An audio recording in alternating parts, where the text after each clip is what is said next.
As promised during my intro, my colleague Unathi Bhatyashe is at the Nerve Center, the IEC Results Operations Center in Midrand. Let's take you live there and get a sense of what some of the latest developments are at The Rock. So Unathi, serious conversations now around the numbers have started as we all are in anticipation. Quite a lot of action post the polls tomorrow.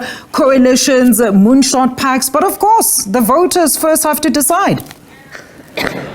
Absolutely, Alicia, and a very good afternoon to you and, of course, to our viewers once again. Like you said, we are coming to you from this hub of the IEC, the Operations Results Center. There is a little bit of more hype than there was yesterday, of course, as we edge very closely to those elections. Tomorrow is the main day of voting. And, of course, as you've said, Alicia, conversations already starting to happen in terms of what the future of South Africa looks like, as we go into these elections, the crucial elections, as we also mark 30 years of democracy. I mean, one such conversation is with the Human Sciences Research Council. It is calling on all voters to participate in the all-important countrywide election satisfaction survey. Now, this survey will take place on the 29th of May, which is tomorrow, as South Africans vote in the national and provincial elections, marking 30 years, as I said, since the historic first democratic elections in the country in 1994. Now, for this conversation, I am joined in studio by Professor Joleen Steyn Kotze. She's a senior research specialist in democracy and citizenship with the Development Capable and Ethical State Research Program, and of course, our very own SABC News specialist researcher, Maswele Ralebona. Thank you so much to you both. Prof, let's start with you. Of course, tomorrow, very important elections. Talk to us about the survey that you are conducting. I know that it's not the first time that you're conducting this particular survey. What is the survey about?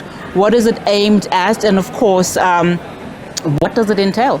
Well, the survey is really a very critical, I think, tool that that we have that goes out and really seeks to determine to what extent South Africans perceive the elections to be free and fair, and has been used in the past as well to contribute to making declarations that our elections are free and fair. Because ultimately, remember, elections are about voters, it's about the public, it's about people's feeling and their sense that, yes, this went really well. And that is what the survey seeks to achieve, is that public determination on your experience of voting and whether these elections were free and fair. So let's talk about the methodology and how you're going to go about it. I mean, we've got over 23,000 voting stations across the country, KZN, Eastern Cape, one of the most voting stations, and we know, of course, there are rural areas within those, those provinces. So how do you go about the survey? Well, we tend to select a representative sample. So in this round, we have selected 300 voting stations. We use statistical processes for data weighting so that the sample is representative of the population and of the, let's say, electoral or election voting station landscape. And that would then allow us to run the necessary statistical processes, data analysis on what the public views were of the of elections 2024. Yeah. Now, Maswele, let me bring you into this. Now, outside, of course, of the surveys, the opinion polls that we continuously see.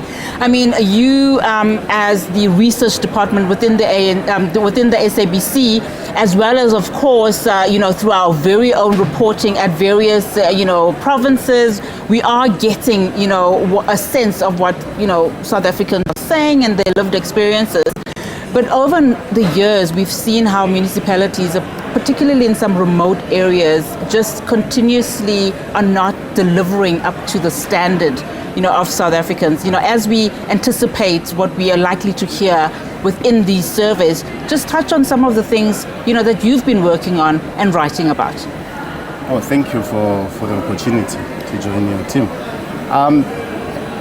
We at News Research, SABC News Research to be specific, we deal with so many organizations, especially for credible reporting, of course, and providing information to all our platform, TV, radio, and digital. And HSRC is one of those organizations. We also rely a lot on Stats SA. Yeah. And you'll remember not long ago, let's just say, released data on census 2022, which showed us how the country looks like, which also sets a tone to government, municipalities, provincial government, and the national government as to, in terms of resources, in terms of budgeting, how they should focus their budget. And of course, I'm from a rural area myself in Limpopo, and what I know is that majority of the people who comes from the rural areas, or if you've never escaped from the rural areas, you wouldn't know any better outside that kind of setup until you are this side of Gauteng, which is highly urbanized. Everything you got to pay for everything that you do. You pay for breathing, you pay for water, you pay for everything. But when you are in areas like Limpopo, you're gonna have to rely on municipalities for water. Some even rely on municipalities to help them with free electricity, but you don't get such in urban areas.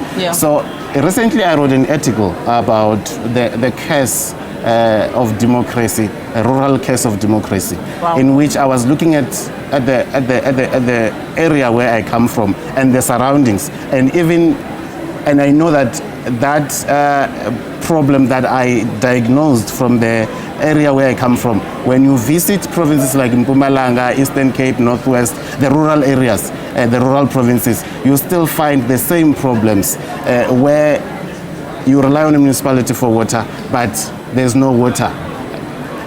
I don't know how many times, week in, week out, SABC regions throughout the country are covering stories of lack of water in this area. We're no longer surprised when we see a water story from Mafikeng, a water story from Makado, a water story from Kanyamazani. We know these are like South African problems, whereas you've got something like electricity, for example, Unati, where almost every house, I think the SABC data shows that over 94% of households in South Africa has been electrified.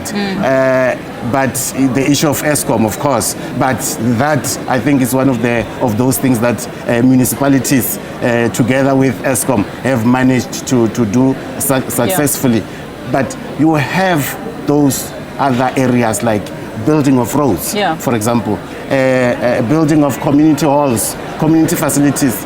In the area where I come from and many other rural areas that I've visited, there's nothing like a recreational facility that has been built by the municipality or the government as we speak. But we have a minister of sports and recreation. We have schools. You find a school with no recreational facilities, no sports field, nothing. I want you to hold that thought, and when we continue, we'll discuss just some of the things that have come out from some of these past satisfaction surveys, Prof.